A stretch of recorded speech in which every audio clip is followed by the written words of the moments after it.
Relax. It's a jungle out there. Below us is the entrance to the flight to the moon, departing for outer space every few minutes.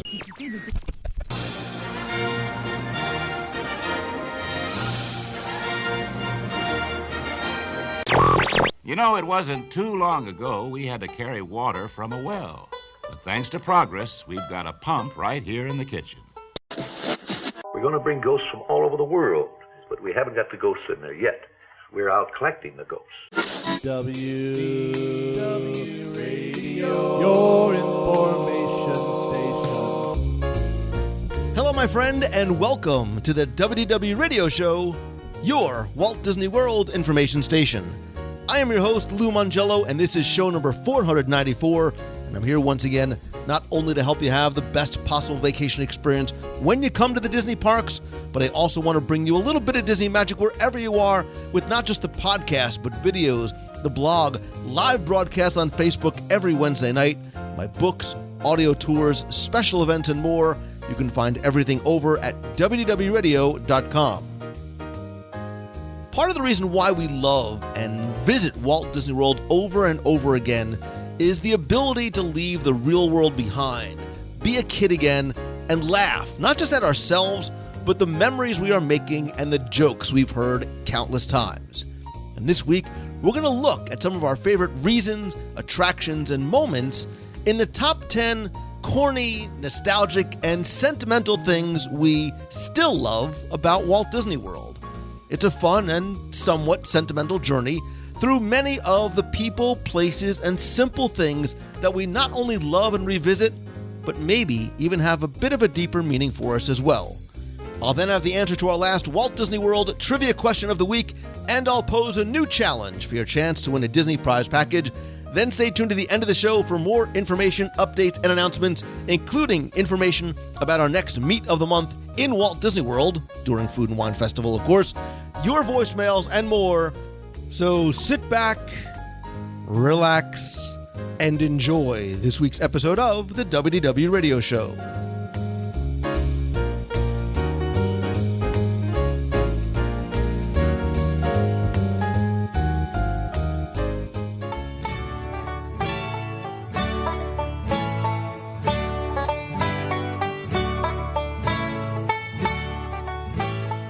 Walt Disney famously once said, "I only hope we don't lose sight of one thing, that it was all started by a mouse."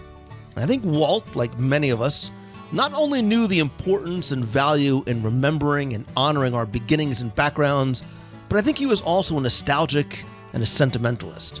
And his parks, by design, afford us the opportunity to relive and revisit some of our finest, most treasured and valued memories as well. And I think Disney itself was born from and thrives on a sense of nostalgia. It's in its DNA, and I think they brilliantly and strategically celebrate the past, present, and future of Disney. D23 Expo was a great example of that, although the delineation between those might not be as clear as it might seem. And Disney, like Peter Pan, my favorite character, and yours truly, doesn't just refuse to let go of the past and refuse to grow up. It's in their core beliefs and mission and marketing. And like the original Disneyland, Walt Disney World is a special place that was created to make special lifelong memories.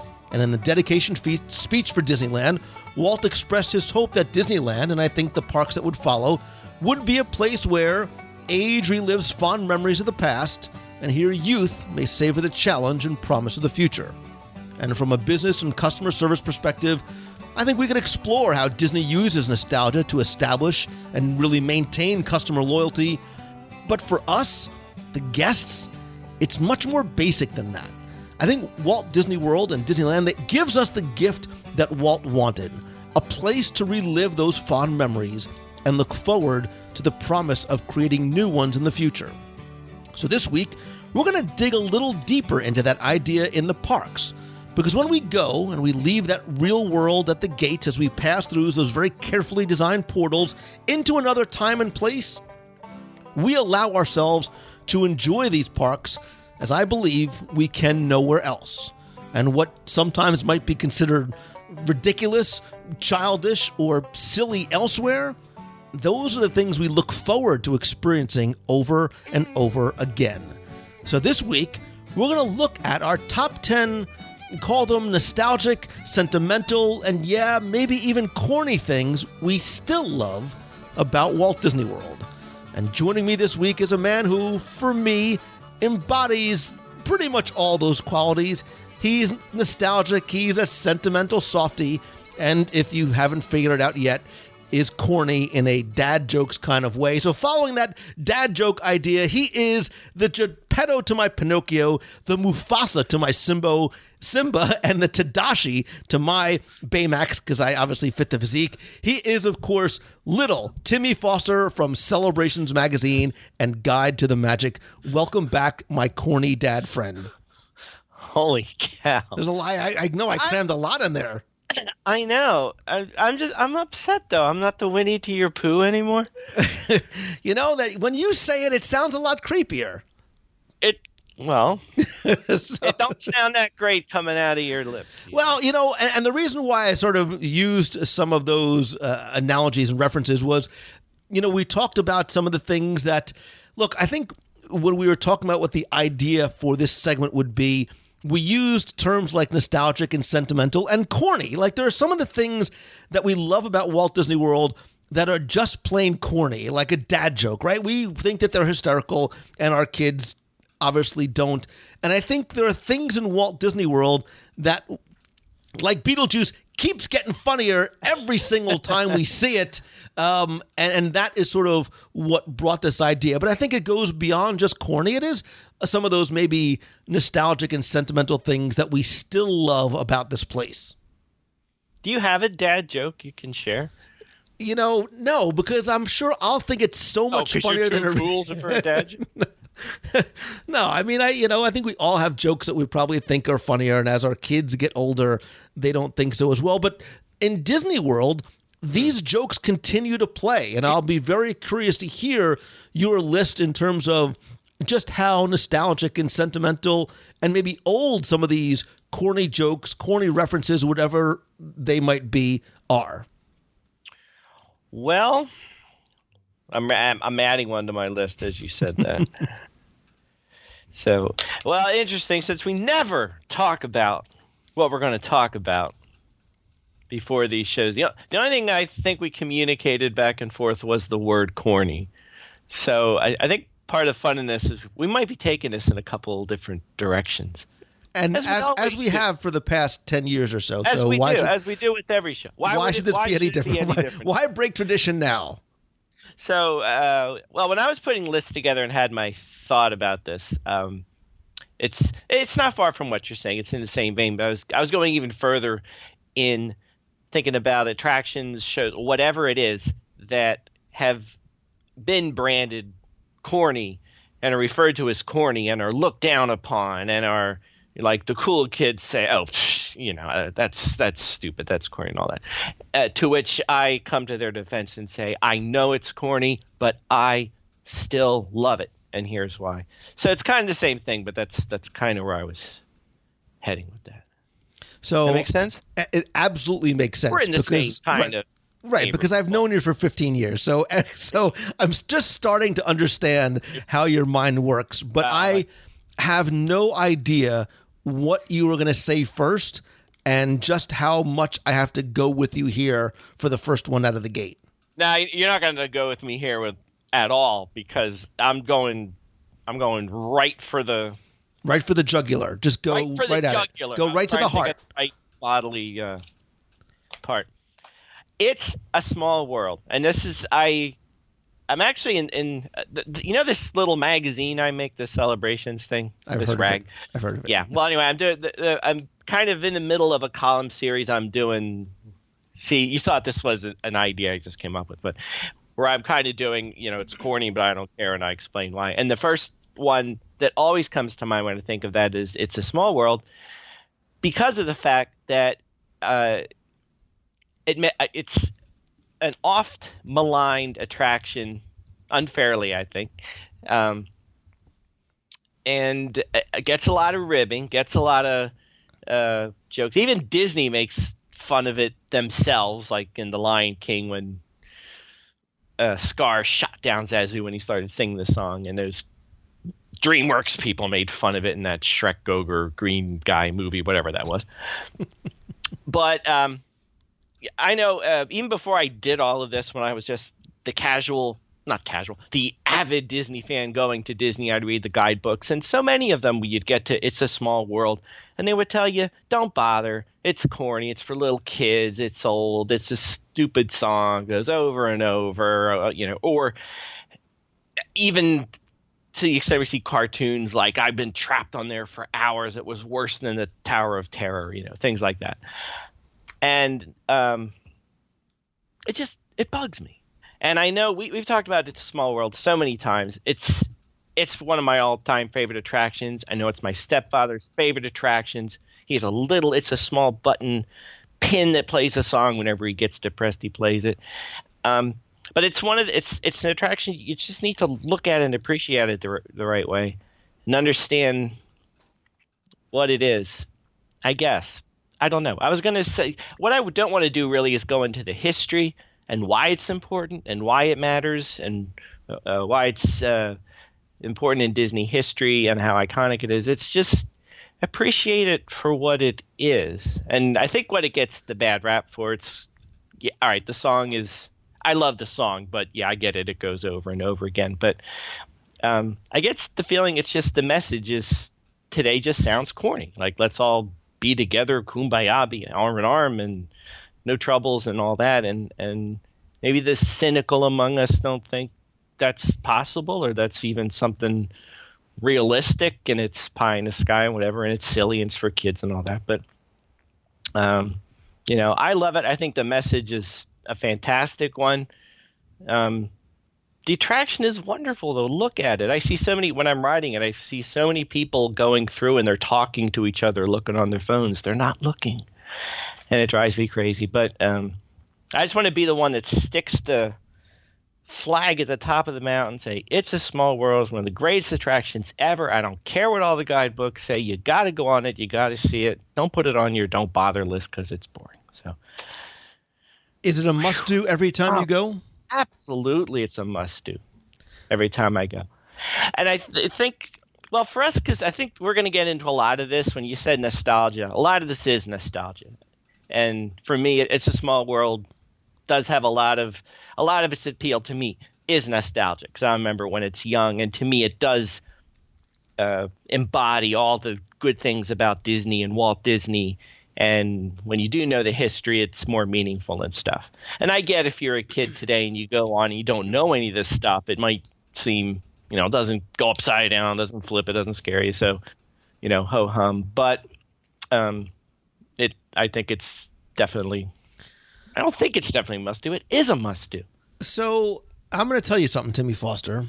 As you climb to the top of the mountain and you plant the Small World flag up there, I'm going to be standing there with you, arm in arm, hand in hand, waving the It's a Small World flag as hard as I possibly can. And I will tell you, this was on my list. And I'm serious when I say this was the most important one for me that was on here. Because there are so many things that are, you can call it corny, you can call it sentimental, you can call it nostalgic. Those are the things that I love about this attraction. And when I think of It's a Small World, the words that came to mind were childlike innocence. There is an innocence to this attraction that I love. And I think, look, I think this is an attraction that you need to stop and listen to the words, right? And you talked about the history of what it was supposed to, or not really wanting to talk about the history, but you knew that when the Sherman Brothers were first coming up with this idea, they were going to have all these different national anthems playing, and it was a mess. It was just cacophonous, and it didn't work. And I don't want, you alluded to this, and so I want to piggyback on it, right? I think you need to listen to these words. Because I think now more than ever, in a world that can sometimes be somewhat tumultuous, we need to do what Walt told them to do, which was play that single song. Every child should be singing a single song throughout the entire attraction, right? So maybe we need to do what the attraction is preaching. We need to look at the children for the future and the possibility of unifying everybody, right? This attraction was created as a tribute to peace and friendship and global harmony and the children of the world. It's an attraction that anybody can ride, and I think for a lot of people, this is one that they may laugh about it now, but it's probably one of the earliest memories that generations of Disney fans have. And, look, the song itself, laugh as you might about it, they never copyrighted that song and that was done deliberately because it was meant to be a gift to all the children of all the world. And that's something that sort of makes me love Disney even more. You referenced how it was heard in everything from video games to movies like Ant-Man and The Lion King and The Muppet Show on TV. There's nothing high-tech about this. There's nothing groundbreaking about it. It is just simple, and it's timeless, and yeah, maybe it's even corny, and I, for one, hope this attraction never, ever changes. I embrace the corniness and the sentimentality that is It's a Small World. I do too. I will note, I was doing a little piece on Small World for something else. It was neat to see, and you're right, in this, that it's not filled with state-of-the-art animatronics. It's not filled with CGI effects. It's not filled with all this stuff. I will say, I will give them a nod, and this was unobtrusive and okay. I do like the touch at the end now where they will flash up goodbye with your name, thanks to your magic band, which took me a while to figure out how they knew what my name was. But that's pretty cool. And it doesn't really change anything. In fact, I think it makes it a little even more endearing because now you're more a part of it. But I was gonna go with me here. Why not? This show takes an hour and a half anyway. So, but I was gonna I'm gonna tie this into the Beatles. Wait till you see how I do this. Wait, what? So, go with me here. Go with me here.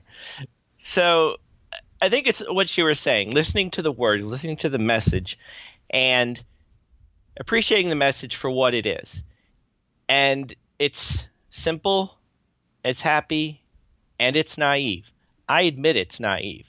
And it's great that it's naive. I think that's part of the charm of It's a Small World, and you kind of said it different ways. It lets you become a child again where it was okay to be naive, and it was okay to believe that everything could be good. And we were all in a happy place. Not unlike a certain Beatle. See how I'm doing this? If you're going to tell me that you are the walrus, we're done here. No. Hold on. No, I remember an interview of seeing John Lennon when he was talking about Give Peace a Chance. And it was the same kind of idea. People were asking him, they're getting on him. All right, you make a song, who cares? There's everything going on. You think this is going to make a bit of difference? Who do you think you are? And he was basically just saying, look, this is what I do. I sing. I can't do anything else. So I'm going to say it. It's naive. I get it. But that's all I can do. But if you think about it, yeah, you can have it if you want it. Peace in this case. But the idea is that, it's okay to break everything down and be naive. And sometimes it can be that simple. Sometimes it can't be. And I understand that. And the real world comes in. But, it's nice to be naive sometimes. Listen, if it's naivete, that naivete, I'll take it. Because, and look, I think, and I actually did go with you there, and for once in 15 years, I went with you, and I agree with you, because though the mountains divide and the oceans are wide, it is a small world after all. The same way that you may say I'm a dreamer, but I'm not the only one. Imagine all people living in peace. Is it far-fetched? Is it, call it whatever you want? Yes, is the messaging the same? And is it something to maybe strive for? And maybe our kids and the generations after us will figure it out somehow. So I'm with you, brother. I dig it unapologetically. There you go. It's hopelessly naive. Like he said, I'm going to say something. Why don't I say this? This is a nice thing to say, so I'm going to say it. So There you go. I would give All you a right, hug. George. I would give you a hug on top of that mountain right there. This really should be the last one, because now how do we follow it up from here? But Good night, folks. good night, everybody. That was our top one list. But yeah, you know what? We should end right now. Top We're one. not. It's not going to be the top one, but All right, go ahead. I'm very curious to two hear anyway. what other people's thoughts are. Maybe maybe we are naive. Maybe we are overly sentimental when we look at that attraction, and other people just see like, OMG, if I hear that song one more time. I'll tell you something, man. When I go to the parks, I don't, I'm not going to ride, to hit all the attractions. But I'll tell you something, that there's one or two others on my list. Small World is one of the ones that I still enjoy. It is that simple pleasure that sort of just kind of makes me, I'll speak for myself, it makes me happy when I go on it. Do I buy into the mission and the message of the lyrics? Absolutely, man. So, does that make me a dreamer? Does it make me whatever? I'm cool with that. So That's a good place to be. So, all right, that's going to take me somewhere else than where I was planning on starting off with on my list. Because as long as I am getting weepy and sappy and sentimental, well, this is one of two attractions that were on my list that were very much tied into not just the song, not just the attraction and audio animatronics and lyrics and things like that. I think it really, for me, comes down to exactly how I started and with whom I started this segment, which is Walt Disney. This attraction, It's a Small World, and where I'm going next are so directly tied to his legacy and his vision for, I think, not just the theme parks, but life in general. And those two attractions that were very, very high on my list were It's a Small World and Walt Disney's Carousel of Progress. Because I think that they very much are in alignment in terms of what the messaging is. They are both attractions that, while Carousel of Progress may be celebrating the past and looking at a sort of a tongue-in-cheek look at the past, both of these attractions are messages of optimism, right? It is a small world after all, but I also think that there very much is a great, big, beautiful tomorrow shining at the end of every single day. And I will admit something to you, again, unapologetically. I like Carousel of Progress just the way it is. There's a little part of me that misses Now Is the Time, Now Is the Best Time, because I have memories of that song, and I sing it way too often in the car.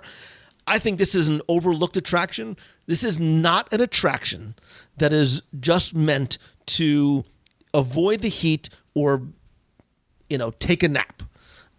I find it fascinating to look back on the 20th century and what came before that and hear sort of the history of progress and maybe what people were thinking was so high-tech at the time.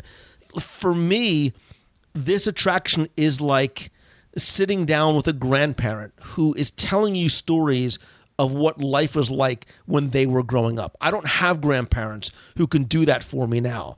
I get that same sense when I sit in that attraction. And I do go to, probably more often than a lot of other locals might do it. And there's a part of me that enjoys the corniness and is a bit of a sentimentalist because I love that Walt's hand was so much in every part of this. And I do like that reminder of the possibility of what tomorrow is going to bring, whether it is a great, big, beautiful tomorrow or making sure and understanding that time is very fleeting and you don't know when it's going to be over. So to a certain degree, now is the time. Now is the best time, and make sure you enjoy every second. Like Small World, I look, you know me, man. I'm a positive person. I am an unapologetic optimist, and I think those two attractions, naive or otherwise, have Walt and my similar sense of and messaging of optimism that I love and I live every day. Well, when we're planting the carousel of progress flag right next to the small world flag, I'll be right with you again, brother. That's also was right there up on my list. Not much to add to what you said. You said it so well. The way I see it, I know when we've talked about it, and people do this, the one quibble you would have is, what do you do in the last room? And I'm like with you. I don't care. It's great. I mean, if they want to make it a vision of 2015, fine. If they want to make it the vision of the future as it was seen from 1965, that's fine. I love it the way it is now. Like I know people quibble over that, but I don't care. I love the final scene because I lived that final scene. Like I was the kid in front of the video game system with my parachute pants and Guess jean jacket and maybe I should stop talking about what I was probably wearing, but you understand. But that was me, man. That's what my Christmases kind of. I mean, it was a lot more food and a lot more fighting, but that's what my Christmases looked like. So I embrace it, and I understand you can't make that a vision of the future because you're gonna have to be updating that attraction every 6, 8, 12 months. And that's fine, and that's just one part of it. The other scenes are they're fabulous. I think part of it, I was thinking about this as you mentioned this, and as you're talking about it and tying it back to It's a Small World and a similarity. I think when you go in, you can have two experiences. And this just occurred to me as you were saying this. You can look at it as the promise of tomorrow, the promise of progress, how far we've come, how far we're going to go, which is a wonderful thing. And Walt believed in progress, and we all believe in progress, and that's a great message. I think the other cool thing about this, though, especially for the younger folk, although I know y'all think I'm 80 something. I was not alive in the 40s and the 20s, just so you know. But seeing those scenes is very neat in the sense because it gives you a sense of how far we have come, and you look at something and you go, it really took that long to get to California, and this is how you got the water, and it's like your kids now. Records are back in vogue, so I can't say that. Or showing them a CD, and they go, "What the heck is that thing?" Or a tape, or something, or a telephone, And so, in that sense, it's neat to see things the way they were, especially for kids, because it's even more foreign to them than it is for us.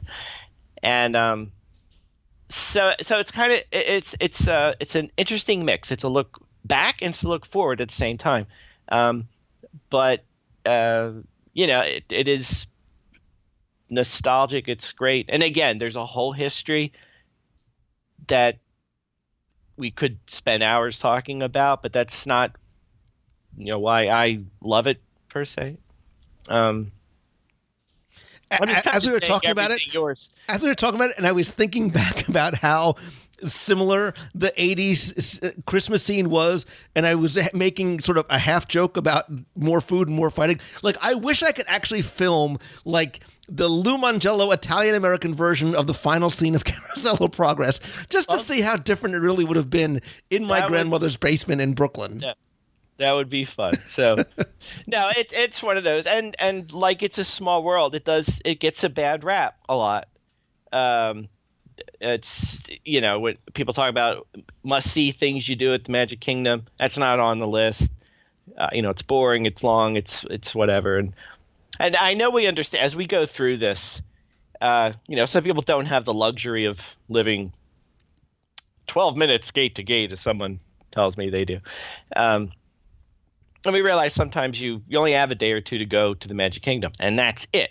So, I mean, I understand that some of these attractions are going to be ones that are overlooked, and that's fair because there are bigger, faster, cooler ones that are all magical and great. But they're still worth a look. And like A Small World, Carousel of Progress is a must-do when I go there, if it's open, which is sad when it's not open or broke down or whatever. But Yeah. Makes right. me happy. So where does your list take you next? Actually, it went to where I thought you were going to. Because when I had this idea, there was a trifecta of attractions that came to mind right away. And one being A Small World, the other being Carousel of Progress, the third being the Enchanted Tiki Room. Was another one. And again, it's pretty much the same story as the others, especially It's a Small World. When you're reading the guidebooks, when you're looking at reading where to go and what you should see, what are must-dos, the Tiki Room gets bashed a lot. It's old, it's corny, it's boring, and yeah, it's not some fantastic new 3D CGI laser extravaganza or anything like that. But like the other two, it has that sense of nostalgia that's rooted in its real history, which again, all three of these attractions have that in common too, that they go way back and all had Walt Disney's hands very much in all of them. And they all are very important for different reasons. And the Tiki Room is extremely important moment in the history of animatronic figures, which is a whole other story. And that's not why I think you have to go in and see it. But when I do go to see it now, it's, yes, it's not the most exciting thing in the world, but it somehow it takes me back in time. It puts me back in a world that was more carefree, was more optimistic, however you want to say it.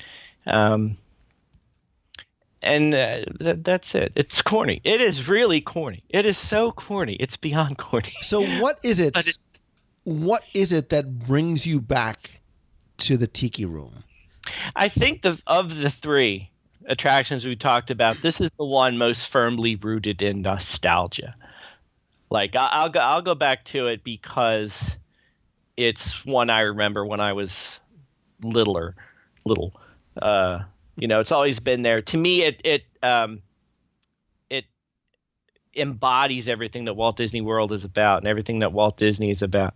And actually, I was recognizing this as I was making this list, that things that are going to be on our list, like if we asked a 14-year-old to come up with their list, they probably wouldn't come up with this list unless they're avid Disney fanatic fans. The history and story behind everything, and even Walt Disney himself, is much more foreign to them than it is to us. We were, at least, grew up with this, and to them, you're talking to kids that when they were born, there are already 4 parks open, so they don't have a nostalgic remembrance of this. It really just comes down to that to me. It's being there and being in Disney and just being able to experience that Disney, everything is a bright, big, wonderful, tomorrow, small world. That the whole notion is there in the Tiki Room. Even though I don't think the songs really say that so much, but it's just the sense that this was part of Walt's dream just as much as all the other ones were. So, from a Walt Disney World perspective, from a Walt Disney, and I'm with you, and this was actually not on my list, but it is in my heart. But I will tell you that from a Walt Disney World perspective, the 2011 was the most significant year for me for this attraction, because that is when that mysterious fire broke out in the theater, causing some damage to the audio animatronic Iago and some of the other things in the attraction that suffered water damage, which gave Imagineers an opportunity to return it to its original glory. And, I think it was at a time when a sense of nostalgia was just starting to really come more to the forefront. And I give credit to D23. I give credit to the archives, doing a lot of things, bringing a lot of this sentimentality back to us in Expo and Destination D and some of the things that the archives was doing. But I think what it did was it started to help usher in a return to some of those things that we loved, whether it was the orange bird or this original sort of version of the attraction. And I'm with you, man. Like, it's one that I will go to. We practically probably know the script, right? We know all the songs, but that's why I go back. And I think for a lot of these things, there is something comfortable and comforting about it. Because we do know what's going to happen next. We do love the songs. In our mind, we're singing the Tiki Tiki Tiki Room, or Let's All Sing Like the Birdies Sing. I love, listening to the voices, to hear, a Thurl Ravenscroft in there, or on the Disney side, like, a Jerry Orbach as Pierre. Those are some of the things that I look forward to and I listen for. And I think that's part of the reason. Look, this entire show, this entire list, I think are based more in our hearts than they are in our heads, because of it's the way these things make us feel, as opposed to what you alluded to, it being a thrill ride, a fast ride, a heart-pounding type of thing. Because none of the things on our list so far have been anything like that. No. I'd actually, the under new management part, as you mentioned it, I was thinking about it. That kind of, in a weird way, maybe illustrates what we're talking about. Because I remember when that came about, it being an effort to update the ride, make it more, bring the people back in, make it more hip, make it more today, get the kids, make it more modern, try to get it to be more popular. And I don't really remember it that much. I remember seeing it. What I remember, though, is that in the effort to modernize it and to bring it up to date, quote unquote, it quickly, to me at least, got dated really fast. Mm-hmm. In a different way, like in the 80s, like they were using like 80s, like Miami Sound Machine songs and stuff like that, which, as you move on, they're dated. And there's a difference between dated 10 years ago, which we all remember, and then being dated back to Walt Disney's time, right, which was, before our time. And that's a time we could be nostalgic about. You could be nostalgic about the 80s and your parachute pants, and I really, really want to see a picture of those. No, you don't. Trust me. Nobody wants to see a picture of me in parachute pants. But I was thinking about that kind of really illustrated what we've been talking about. Like all these attractions are dated in a sense, but they're dated so far back in tradition and history that's okay, and it's kind of neat. It's a sentimental dating. Look, it's different than Timekeeper when Boys to Men is singing Cooley High Harmony in Motown Philly. Like, that gets dated 10 years from now, and nobody's going, I really miss Boys to Men and Timekeeper. It's very, very different. That was corny, and it's still kind of corny, but does not stand the test of time like all the things that we've been talking about have. Yeah. Have you ever actually seen Timekeeper with Boys to Men? You have to go and find the video of it now. No, I haven't. I'm really curious now. Next time you come down, we're going to sit down and we're going to watch that together. Okay. You in your parachute pants? In my parachute pants. Maybe I'll wear my Cavaricis. Wait, I'll take that. I'm going to wear my Cavaricis. I still have my Michael Jackson.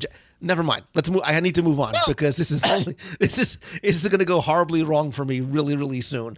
I hope nobody calls my mom. All right. So let us talk about the 800-pound gorilla in the Corny nostalgic room, the 800-pound hippo in the hippo pool, because I have to believe, Tim Foster, Jungle Cruise is on your list. It is on my list. Right. Like Hall & Oates, like your Kiss is on my list, so is the Jungle Cruise. Look, this is the quintessential corny attraction, right? It's the same corny jokes over and over and over and over again, but they vary based on your skipper, right? And so why? Why do we ride this attraction?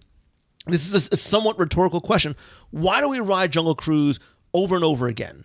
not just because I think of the variety of what we might get from the skippers. Look, we know the scenes, we know the route, we know the visuals, we've heard the jokes 1,000 times. It is almost exactly as it was in the beginning, and it still is as corny as ever, and that is why I love it so. And the unknown, right, the one wild card in this is the cast member. They have a script that they're supposed to follow, but they can vary slightly. They can sort of, move lanes a little bit.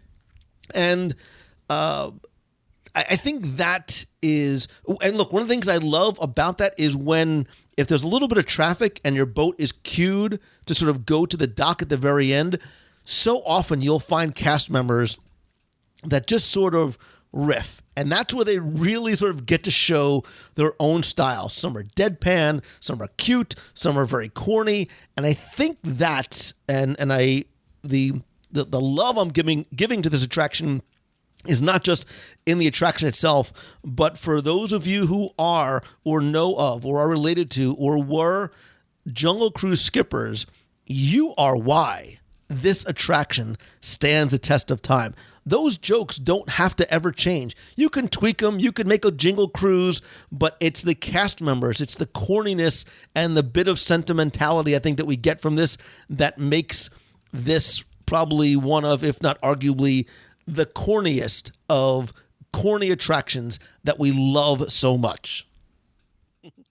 I think the Jungle... We should count this up. I think the Jungle Cruise probably wins the award for making the most lists that we've done. Because I think we've won funny moments, scary moments, different at night, place to relax. But that's why so many years later, that's why it's still there, right? And that's why it hasn't changed, because it doesn't need to, right? You don't need to change this. You don't need to do anything to this attraction to make it better, because like so many others on the list, it's, practically perfect just the way it is.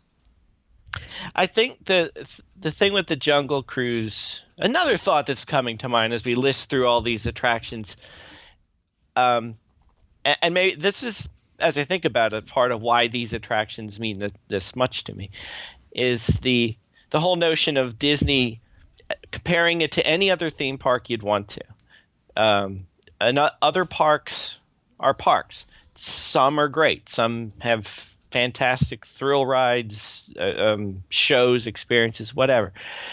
But none of them have the history that Disney parks have been rooted into. None of them have a tradition of being born from an empire that was born from feature animation films, that were born from cartoons, that were born from the birth of animation. There's so much... How do I say it? There's so much history and the weight of the history of Disney there, that something like the Jungle Cruise, I think, means a lot more. Being in Disney, this is really hard to express.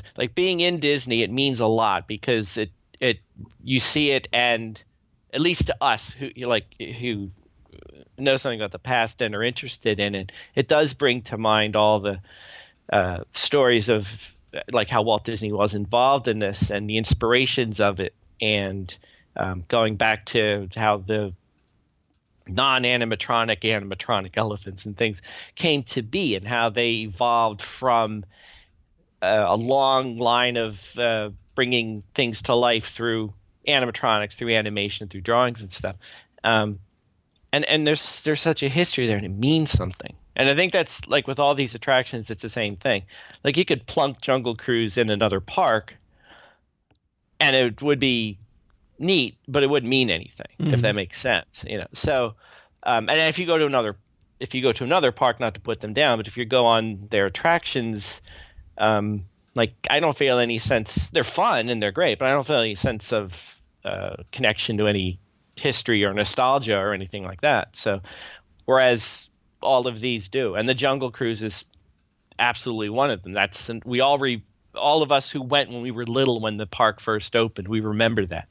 I remember that, the jokes and everything else, and don't ever change it. Right, and I think the corny jokes we've come to know and love if we had to sort of rank some of the corniest attractions, this could very well be at the top of the list. And it's funny when you started to say other parks, I didn't know what you were talking about, but I actually thought I visited Hong Kong last year. I was speaking in the Philippines and stopped in Hong Kong for a few hours on the way back, and I rode their version of the Jungle Cruise. Very, very different than the version here or in Disneyland, not just because it's available in Cantonese, English, and Mandarin. Obviously, I chose English, but it was funny to see how some of those corny jokes were trying to translate. Some did well, some did not do well, just because of the language issues and even just how different the attraction was. And I think it's in all the parks except for Disneyland Paris. I think due in large part because of the weather and things like that. And but it's interesting, and it'll be interesting when I go to Shanghai and when I go to Japan in a few weeks, actually, to see how their jungle cruises compare to ours. But I think I think you're right. I think that there's nothing like the Disney version of. You might ride a jungle attraction, a river cruise somewhere else, but it's nothing like an original jungle cruise. Right. Yeah. I think if you went, I didn't mean other Disney parks. I don't want to name any by name. I live near a big one, which I haven't been to in years. But yeah, like you could put the same ride there, but it's not Disney's ride. It would be like you would go on. It would be cool. You'd laugh. But you wouldn't get anything. It's the world famous Jungle Cruise for a reason. When you go on the Jungle Cruise at Disney, you're not just on the Jungle Cruise. You're back in the 1960s with Walt Disney, pointing out this is where this needs to go and this is where that whole sense of how cool it is. And I think the jokes are funny. So, but one thing we talk about the Jungle Cruise is the interaction too between the guests and the cast members, and you know what? That's a whole other show. Yeah. We don't even have to go there. I think we did another list, and that Jungle Cruise was on it just for that. Jungle Cruise wins. All right. Back to you then. What else is next on your corny, sentimental, nostalgic list? I am going to pull a go with me here on this one. Well, I'm going to knock 3 out with one shot here. Sorry. But there's one, it's on my list that I'm kind of hoping you do. So I'm going to hold off on that, but I'm going to go to, as long as we're Adventureland, let's take a little stroll over to Liberty Square. And the Haunted Mansion is wonderful, and it's great, and everybody has to go on it, and it's the quintessential Disney attraction. But there's another building next to it that nobody seems to ever want to go into, and that's the Hall of Presidents. And so Hall of Presidents makes my list in the sense of a lot of people will overlook it using words, maybe not corny so much, but it's educational, it's historical, it's just a movie. I'm here to have fun. I don't want to learn. It's just boring comes to mind. But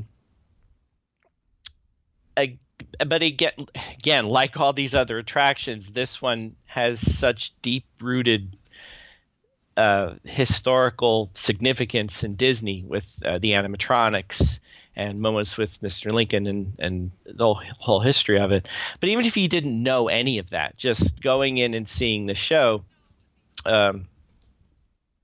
is fun. And it's long, and I even sometimes I'm waiting for the curtain to rise and the presidents to start fidgeting and all that kind of stuff. But it's fun to watch. But it is definitely one a lot of people feel like they overlook, or it gets talked about a bit in guidebooks and stuff. And I'm tying it in. This is the where I'm going to go with me part. I kind of relate it similarly to the American Adventure, the same kind of reason. Like you have other attractions in World Showcase. Frozen absolutely right now trumps everybody, but even the American Adventure gets, I think, a sense of it's a show, but it's a show, and it's going to sit through in its history and da-da-da-da-da. Now, unlike Hall of Presidents, this doesn't have a historical connection that goes all the way back to Walt Disney. But I think they're similar in the sense that it's overlooked because there's a perception of it's an educational thing, and you equate that with being corny. But I'm going to go even further and talk about the American Adventure being the centerpiece of World Showcase, and I'm going to lump all of World Showcase into this because. So wait, let me just get this straight. Your next one is Hall of Presidents, American Adventure, and all of World Showcase. All of World Showcase. So I've knocked the park and a half out in one shot. And the only reason I'm mentioning World Showcase, I'm not saying people don't go there. I'm not saying people think it's corny, because I don't think they do, and I don't think that there is that perception out there. But there is a perception, which you hear sometimes, especially out in the blog sphere and in some books and whatnot. The idea of the 11 country pavilions are all sitting next to each other. We're all friends. We're all happy. Well, don't you remember that, such and such happened like 60 years ago? And shouldn't we be remembering things like that? And why aren't we pointing things like that out? And it's a heavy discussion, admittedly, but one of the things, the many things I really like about World Showcase is the idea that cultures from all around the world could come together and we can be together. We can share everything about our cultures with each other, how we dress, how we eat, the customs we have, our languages, and we're in a place where we are free to share them, and there's differences, but they're good, and we can get along, and it goes back to it's a small world, like we can get along if we want to, and I think that's a big part of what World Showcase is about, is fostering togetherness of cultures from around the world. So from a little group of presidents sitting in their chairs in a hall, I took us all the way around the world and brought it all together. I said, can't we just all live in a happy, small world after? That was a long, circuitous, almost exhausting journey. Excuse me. Around all the theme parks, but how you connected those dots was brilliant. There's a fine line between brilliance and insanity, and I'm not really sure which side you teeter on. I don't think there's any doubt which side I teeter. Yeah, I know. Now I'm curious. I'm hoping you go one place here. I think I know where you're hoping I was going to go, and I was going to do it because I thought it was going to tie into where you started. But as I was thinking about this list, and I was thinking, the word corny keeps coming up, and nostalgia and sentimentality, I'm going to go to a certain degree off the beaten path to somewhere. Sorry? It's okay for you when we wander. Well, but I'm not asking you to go with me here, but because that's all you. But when I think of things that are corny and funny and just a simple pleasure and family friendly and quintessential Walt Disney World, and something that, if we're talking about, Walt never saw it, but man, I think he would dig it. And that would be the Hoop-Dee-Doo musical review. Ooh.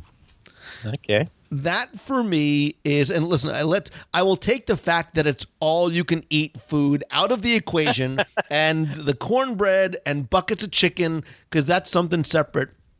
But I think the Hoop-Dee-Doo, and I've seen it countless times, dozens and dozens of times.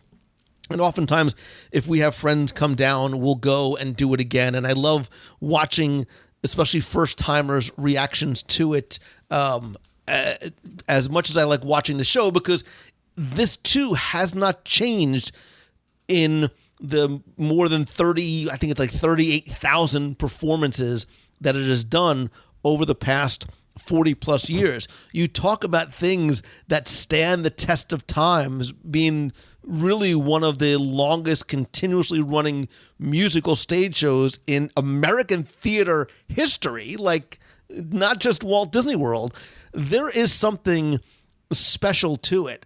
And it's funny because I think if you try, Tim, to explain to a first timer who doesn't really know what it is and what they're getting themselves into, you almost have a tough time explaining it, right? Because it is so corny, it is so campy, it is so goofy, but there is something that is timeless about it, that has, the 38,000 plus people, there are so many of them that are repeat viewers and repeat visitors. And this is one that I know people say every trip, this is one of the things, it's a must do.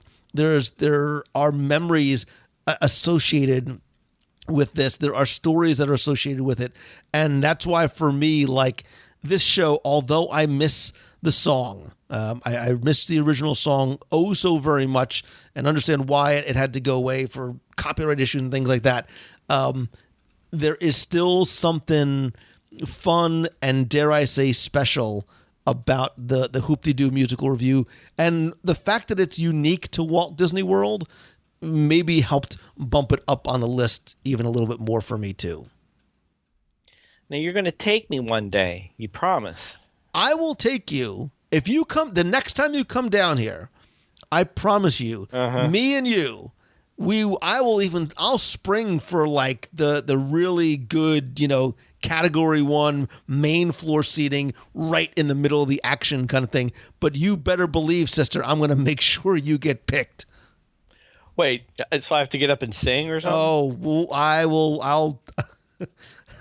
I'll see what I can do to make that happen. I think I saw on the comment board somewhere, not that I go in there much, but I think someone is keeping a tally of all the places you promised to take me to eat, which is getting kind of lengthy. And to that person, who I appreciate very much, we haven't hit one yet, just so you know. So keep the list going. And that's not my fault, Mr. Golden Corral. So hey, 2 words: chocolate fountain. That's all you need to know.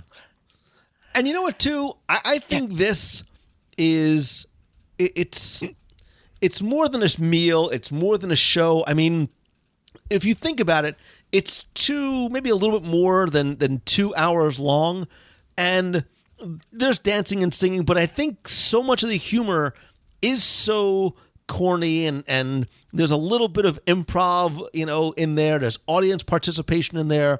There's something very eclectic about this show too, and I think it's due not only to the cast members but because of the audience as well. I agree, even though I don't want to sing, but I agree. You will see. Hey, look, if you are the corny dad joke kind of guy, this is. Can I tell jokes when I'm up there? You could do whatever you. All right, then I'm in it. You didn't tell me that part. I'm in. Even I think this is one of the things too that I think even sometimes the most jaded visitor, maybe the teenager or the guy who doesn't want to really be there, is like you see people let their guard down and just have a good time. There's something about the energy in that room, and man, bless those cast members and performers who do it 3 times a night, every single night, over and over again. Man, they sell it like it is the very first time they have ever done that show. So kudos to them. And that's my server that brings me unlimited buckets of chicken too. Yeah. Well, my next one it's kind of on the list for a slightly different reason as I think about it. It occurs to me as we're talking about it's a small world. There's probably quite a number of Fantasyland attractions we could throw into this bucket. And I'm sure we'll rattle through them through honorable mention time. But one I wanted to point out, and this is funny because I feel like I've told this story at least 3 times on other lists that we've done. So this is another one that crops up a lot for various reasons. But I'm going to Enchanted Tales with Belle. Wow. As one. And the reason is it's overlooked and passed by, I think, but not for the same reasons the other ones were. Whereas the other ones would be looked down upon by some as old-fashioned and corny and too tame for me or whatever. Enchanted Tales with Belle most likely gets passed over if you don't have children. Like if you think this is purely a children activity, and if I'm don't children, I don't need to go to this. But I beg of you, I implore you, go anyway if you don't have children. It's not just for it's for children. I will make no mistake. The children participate and play different roles, but adults get picked at times to play different roles in the play. And for those of you who don't know, when you go in Enchanted Tales with Belle, in the final room, you're going to be reacting or acting out portions of Beauty and the Beast for Belle herself as a surprise. That's what I'm referring to. But the whole experience of going through the cottage, going through the workshop, going through the magic portal, seeing the wardrobe, seeing Lumiere, which are incredible animatronic figures, seeing Belle herself, all of that is fantastic and is worth just seeing in of its own right. But the thing with Enchanted Tales with Belle that really gets to you, and you will cry, I cried, you'll cry, is seeing that interaction. And we talk about the cast members in every single show, and we've talked about them in every single attraction here. And this one's no different. This is fantastic cast member interaction.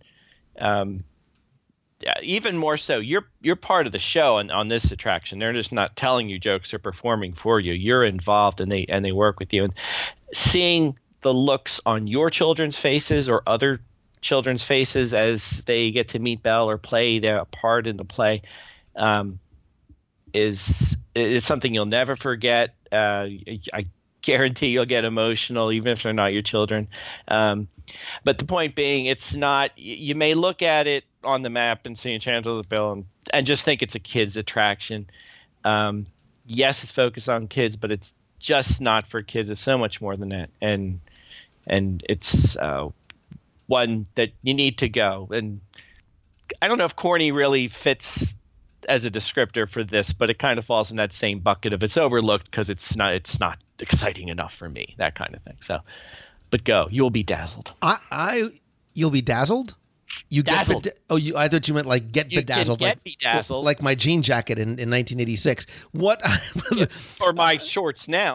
Wow, that's a lot creepier than what. Anyway, I want to go with you just to watch you swoon over Belle, and by you I mean us. Well, I played a knight once, which I think I mentioned, but I've never gotten called on to play a part. I've also never been that guy. I've never been the rebel spy. I've been to the Magic Kingdom 18,000 times. I've never been Grand Marshal or Parade. It's just like high school. I never get picked for anything. I don't know. They pick me for everything. Now, there was one time, a great quick side story. I probably said this before. The players in the World Showcase.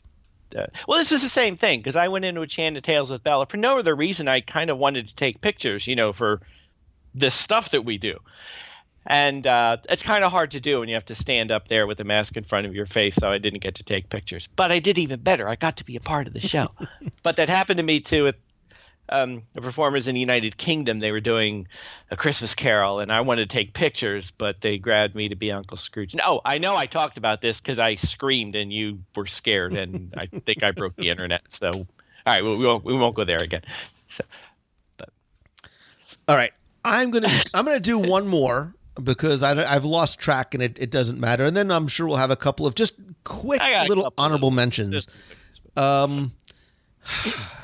This is hard because there is one that is arguably my favorite attraction, which is all of the above. It's corny and it's sentimental and it's nostalgic and it's still fun and still plays.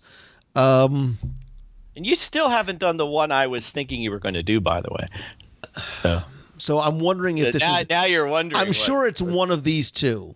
And I think I'm going to go where you're not expecting me to, because of I don't get to ride it every time I go, but I think this is one that, again, very much embodies what we're talking about. And it's interesting to me, Foster, that other than your Go With Me, you basically mentioned all of Epcot Center. All of Epcot, yeah. Notice that all of our attractions have been in Magic Kingdom.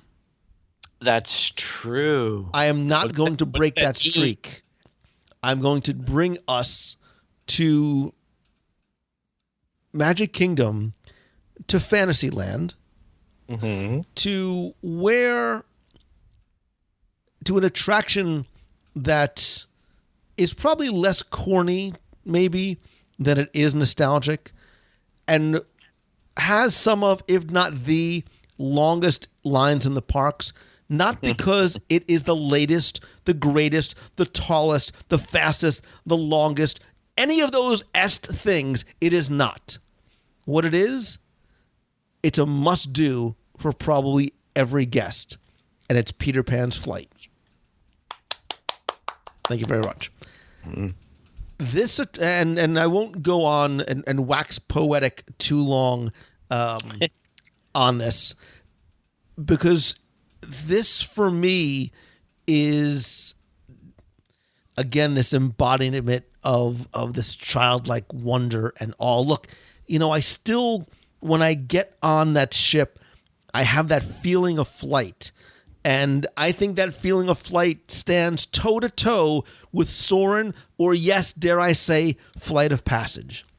Because when you look down over the streets of London and you get that effect as you start to get more and more distant from the Darling house and Nana's doghouse, and you start to go over the streets and you see the simple effect of the light in the street, I still get that little bit, I don't even care, I'm going to tell you, I still get that little bit of choked up feeling when I go. And I don't care. We talk about the magic. I'm letting it out, man. I don't care.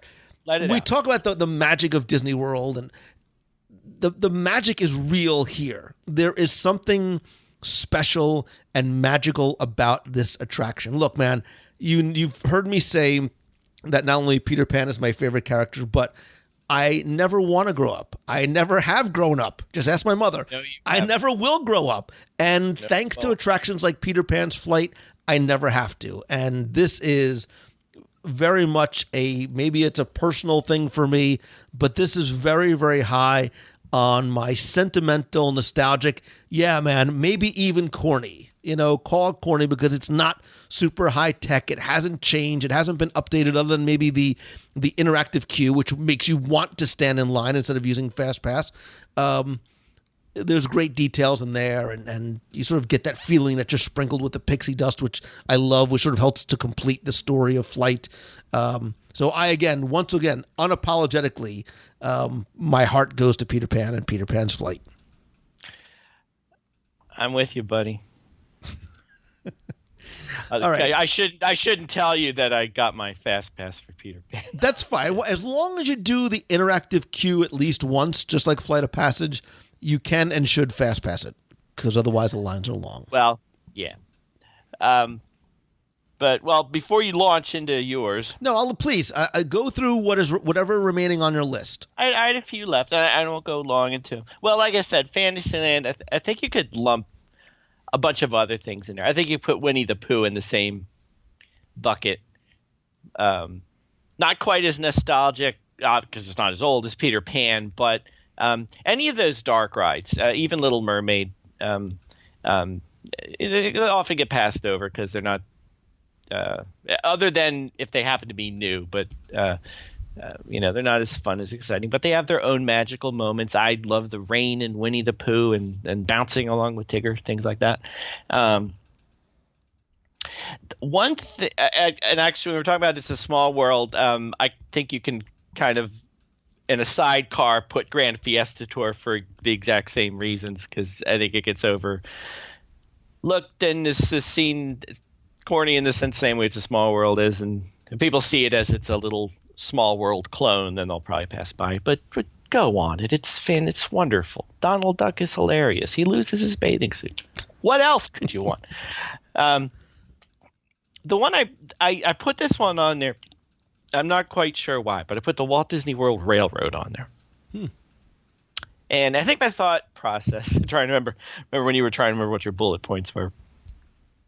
I think my thought process was along the lines of, as you walk in to the Magic Kingdom and you walk under the train station and into Main Street, I get the feeling a lot of people will you passed it by already because you walked into the park. Maybe know it's there, but again, it's a train ride around the park. Big deal. Like, we can walk there. It's old. I want to go to Space Mountain and get my, fast pass or whatever. Or maybe people think of it. It is simply a way to get from point A to point B. That's all it is. It's just like a launch boat. But I even found myself like oftentimes not going or forgetting it's there or going. But I make sure now, do go on. Definitely something to hit. I didn't really know to put it on there because I don't think it's looked over because it's corny so much. I think it's just overlooked because a lot of people don't realize it's there, or they know it's there, but it's not at top of mind, that kind of thing. So those are. I did have another one.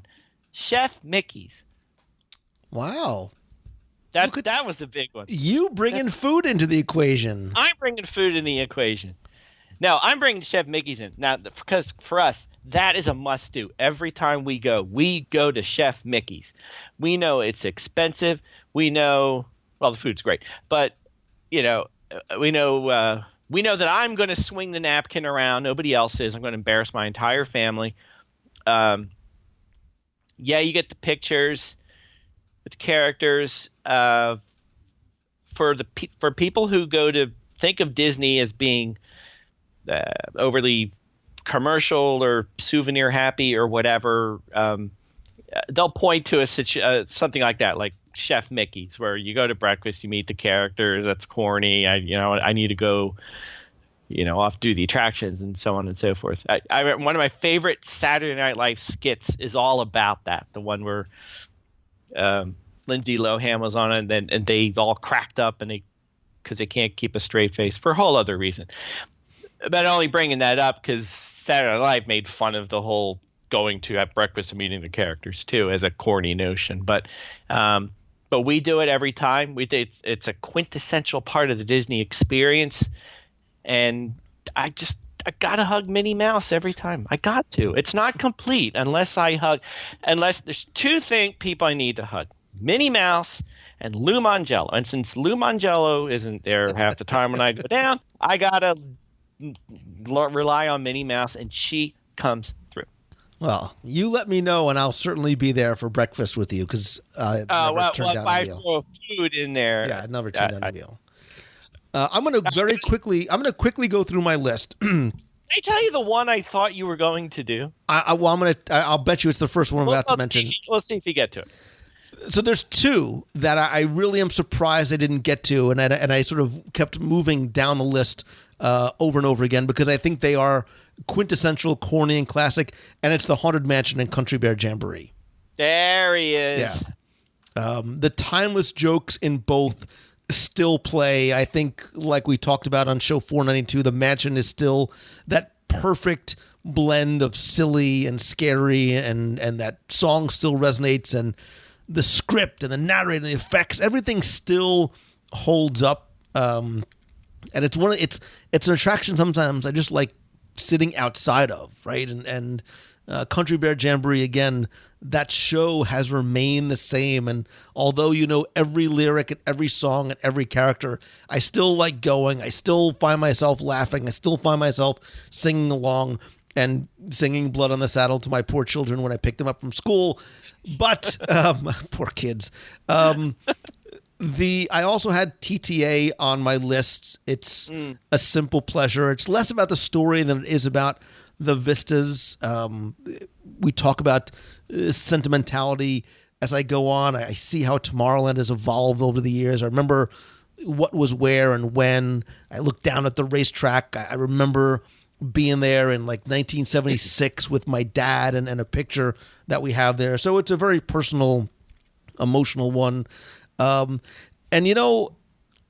something else that's not an attraction, and maybe, some of the corniest stuff that you'll find is just walking down Main Street, USA. I was there a few weeks ago. I was working on one of the scavenger hunts for the nation, and I found myself smiling accidentally as I walked in, letting myself just wandering for a while. I was watching families, I was watching couples, I was watching the characters and the parade and just everything about it.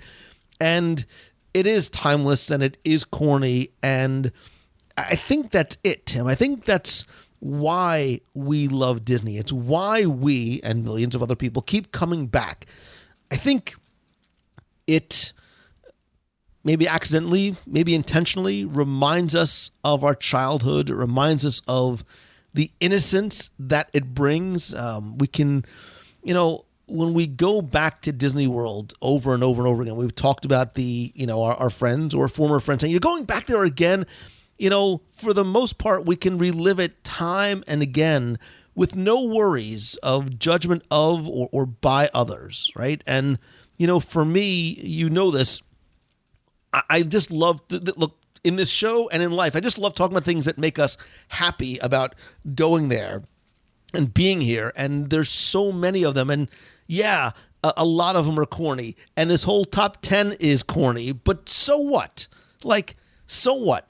It's what Disney affords us the ability to do, to escape from reality, to be corny, to laugh at the ridiculous, stupid jokes, and more importantly, ourselves.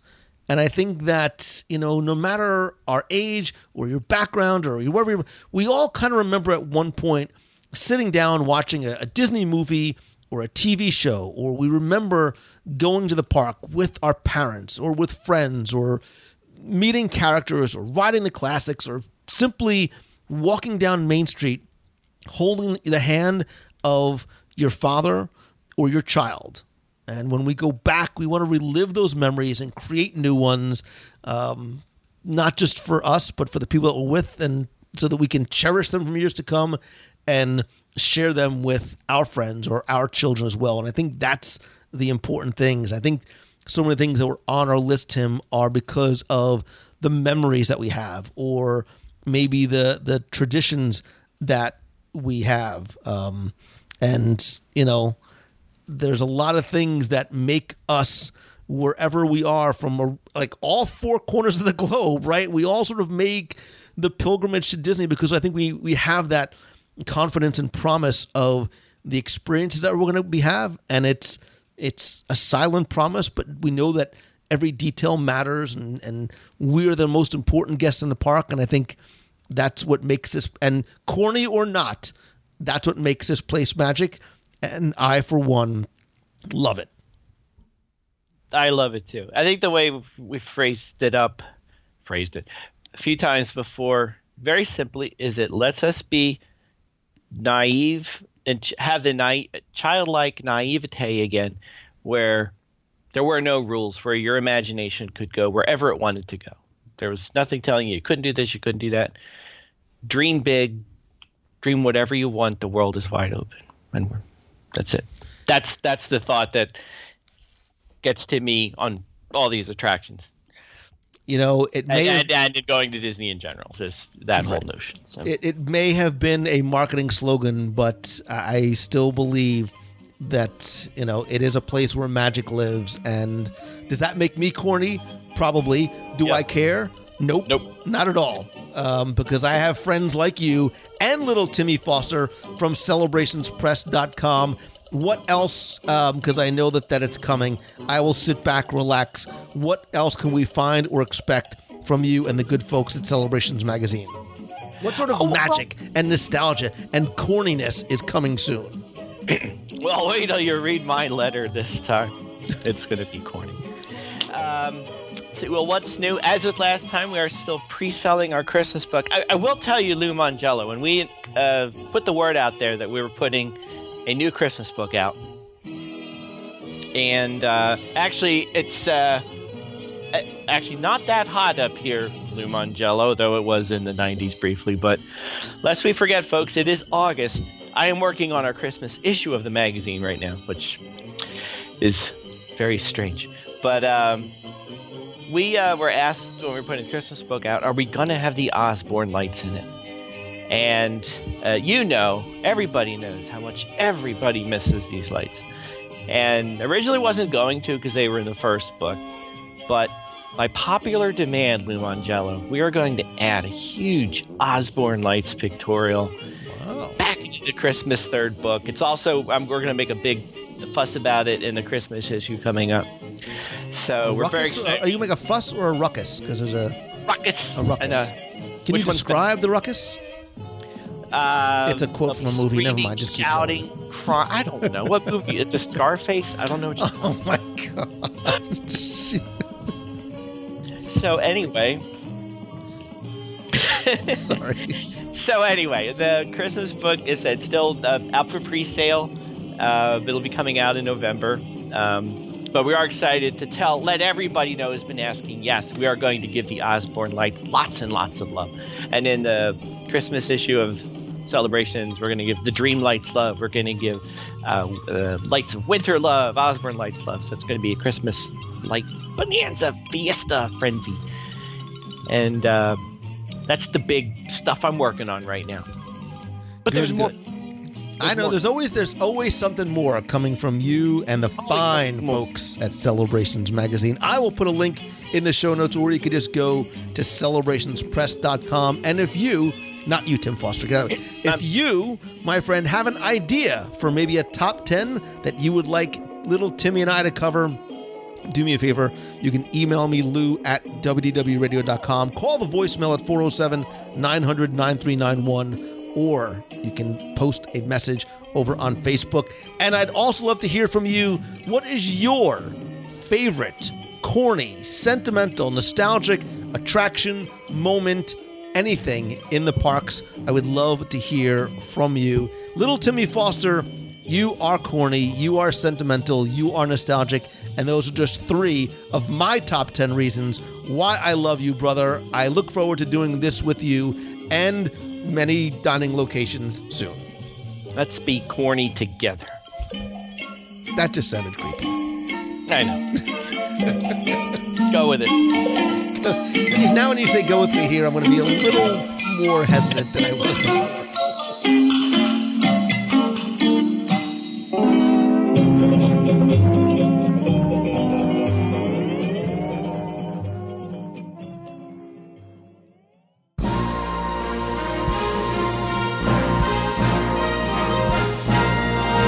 It's time for our Walt Disney World Trivia Question of the Week, where I invite you to test your knowledge, not just of Walt Disney World's history, but seeing how well you pay attention to the details, sometimes what you see, sometimes what you hear, possibly even what you eat. If you think you know the answer, you can enter via our online form for a chance to win a Disney prize package. Before we get to this week's question, we're going to go back, review last week's, and select our winner. So last week we were in New Fantasyland, specifically Under the Sea, Journey of the Little Mermaid, and I asked you to tell me what audio animatronics figure can you find in the queue for this attraction. Thanks to all of you who entered and got this one correct and knew that the answer was Scuttle, because in the interactive portion of the queue, the Scuttle Scavenger Hunt is a game where you can help this little animated blue crab sort out some of the who's-its and what's-its and thingamabobs, and along the way, you'll actually find yourself in front of an audio animatronic version of Scuttle, who chats and interacts with guests a little bit and then shows them some of the objects that the crabs have collected during the game.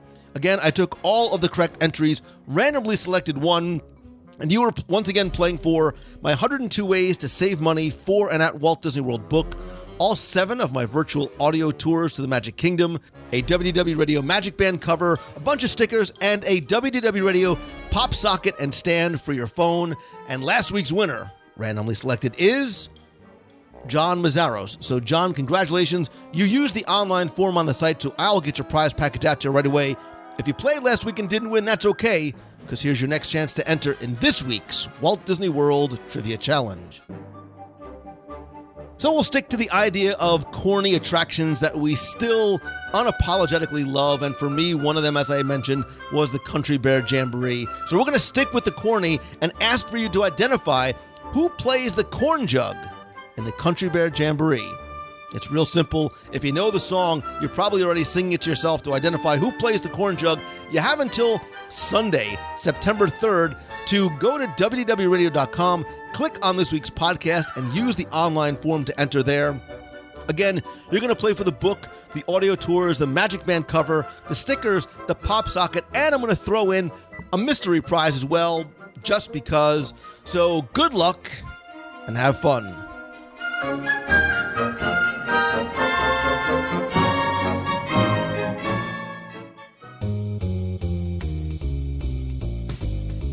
That's going to do it for this week's show. Thank you again so much for spending and sharing some of your time with me, not just this week or this month, but really over the past 10 years of WDW Radio and really the past about 14 or so years since I got started doing this. I decided to help celebrate the 10-year anniversary of the show and to say thank you. This week only, everything in the WDW Radio store, all of the audio tours, and my 102 Ways to Save Money for and at Walt Disney World book are on sale. $10 for 10 years. You could also get a discount if you buy the package of all 7 of the audio tours. All you need to do is visit WDWRadio.com, click on the shop. There you'll find all the items on sale this week only for $10. I'll extend this sale until next week's show comes out, so next Sunday.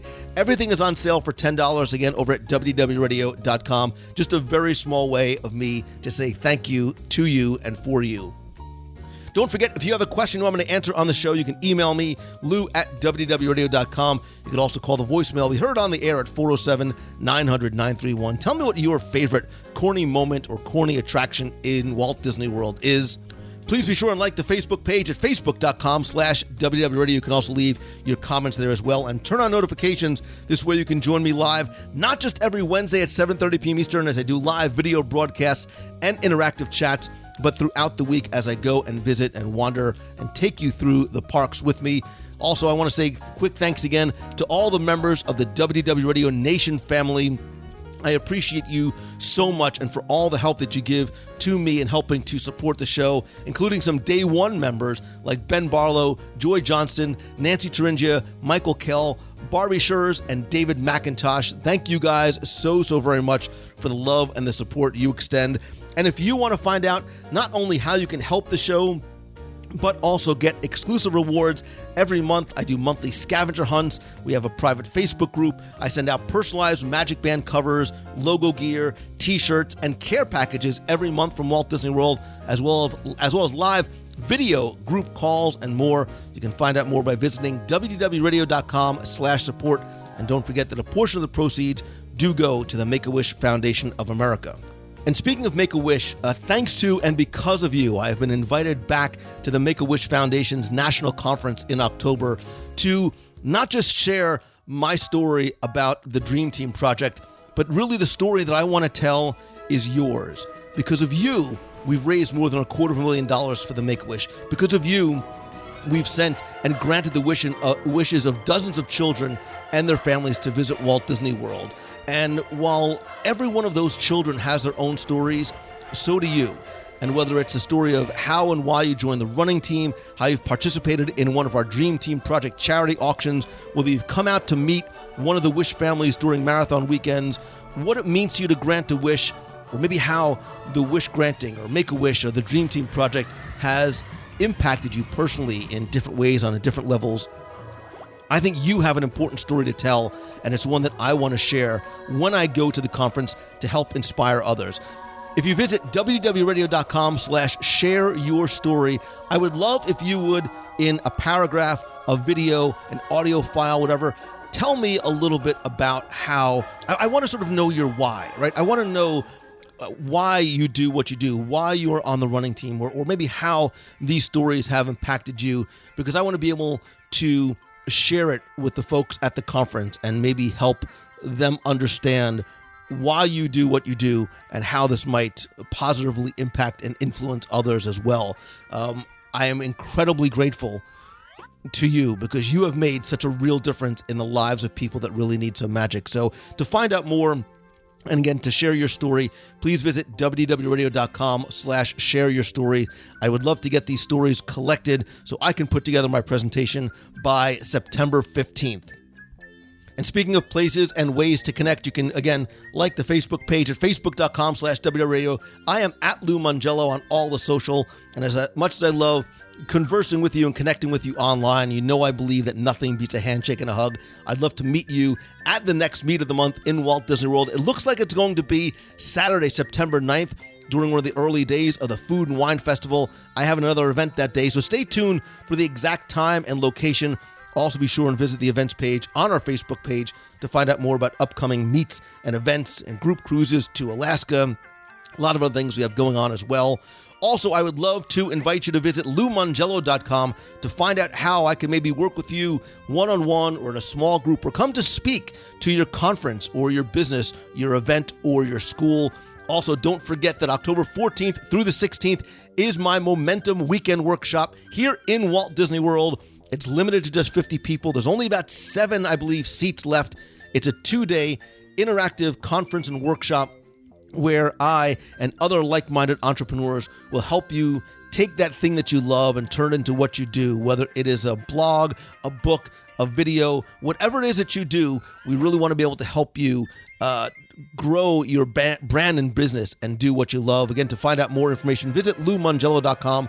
Click on the Momentum tab. Really excited to announce the rest of the speakers this week, in addition to Lee Cockerell and Duncan Wardle from the Disney Company. Again, that's LouMongello.com/Momentum17. Thanks as always to Becky Menken and the entire team over at Mouse Fan Travel. No matter where you're going to a Disney destination or anywhere in the world, they give you exceptional service and the best possible prices, and will help you not just before you go, but while you are away as well. Visit them over at mousefantravel.com.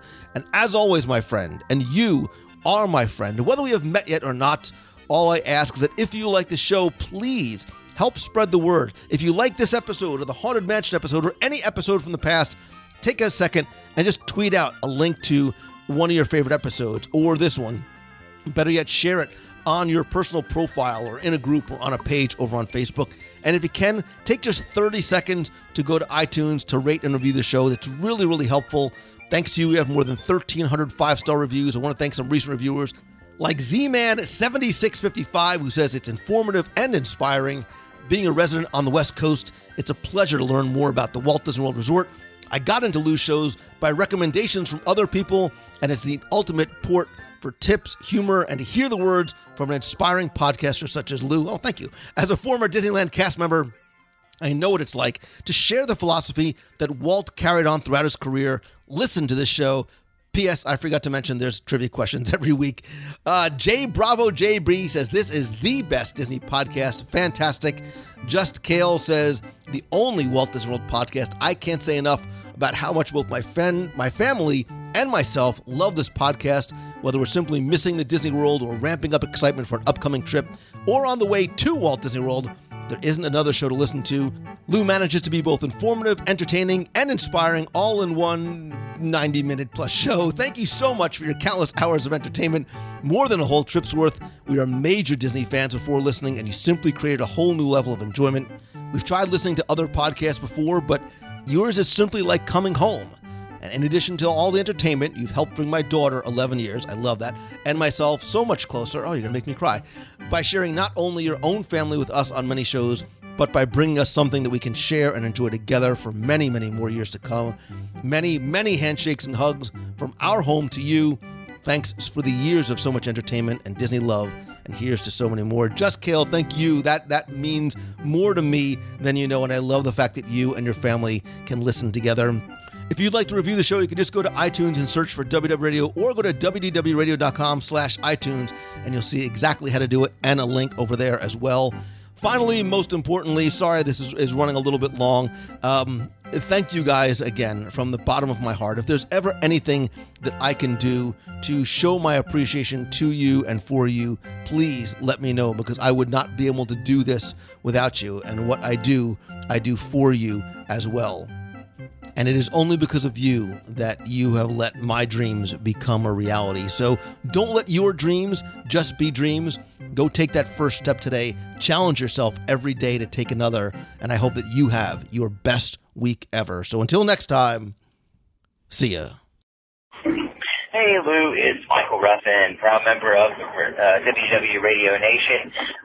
Just catching up on back shows that I haven't listened to yet, and I just finished up you and Tim Foster's conversation about collectibles at Disney. I have quite a few things that I collect. I'm working towards getting a complete set of Sorcerer's the Magic Kingdom cards.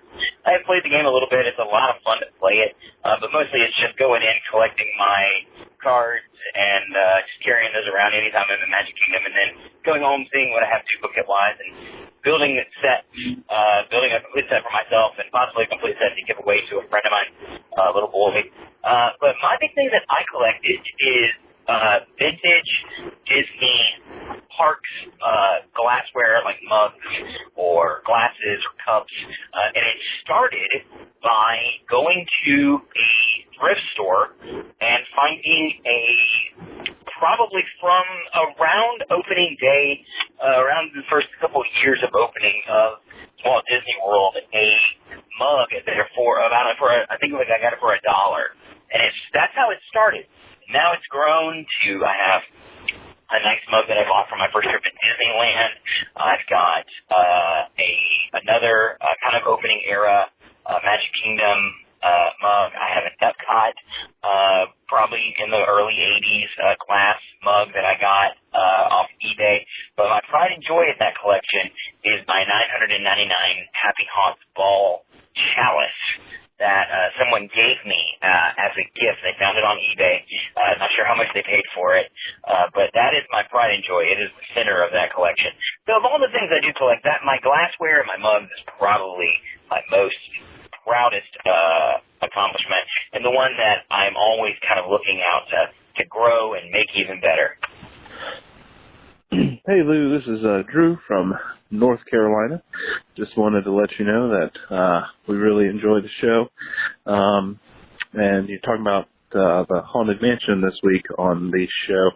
Haunted Mansion is probably one of the first places where I've noticed all the incredible details that you and your guests talk about so much.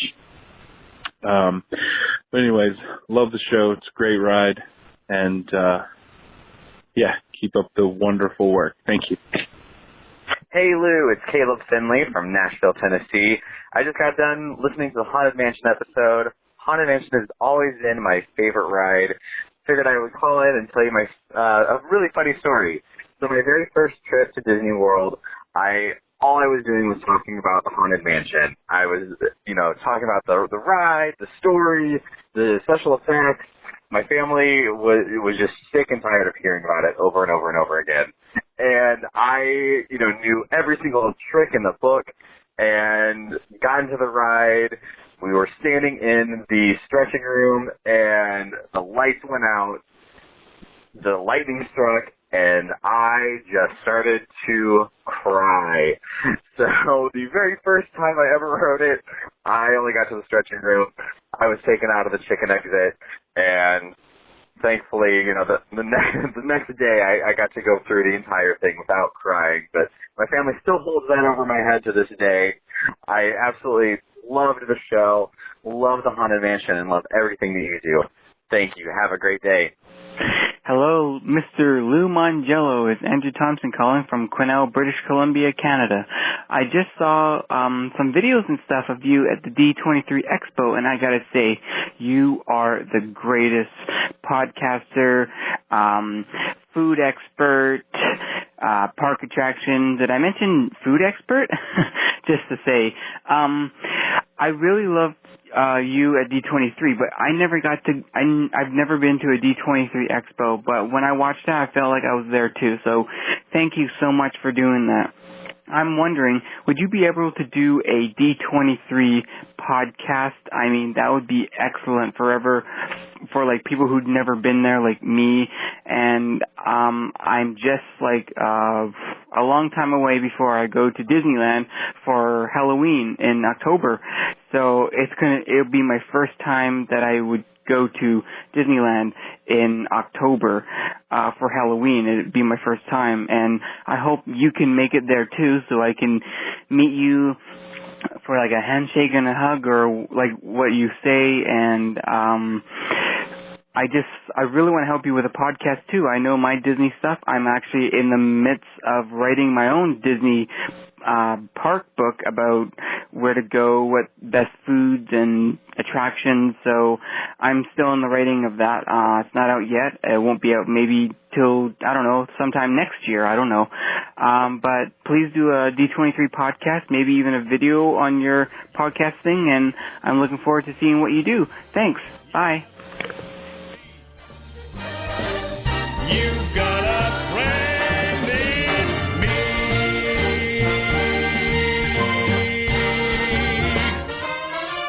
Yeah.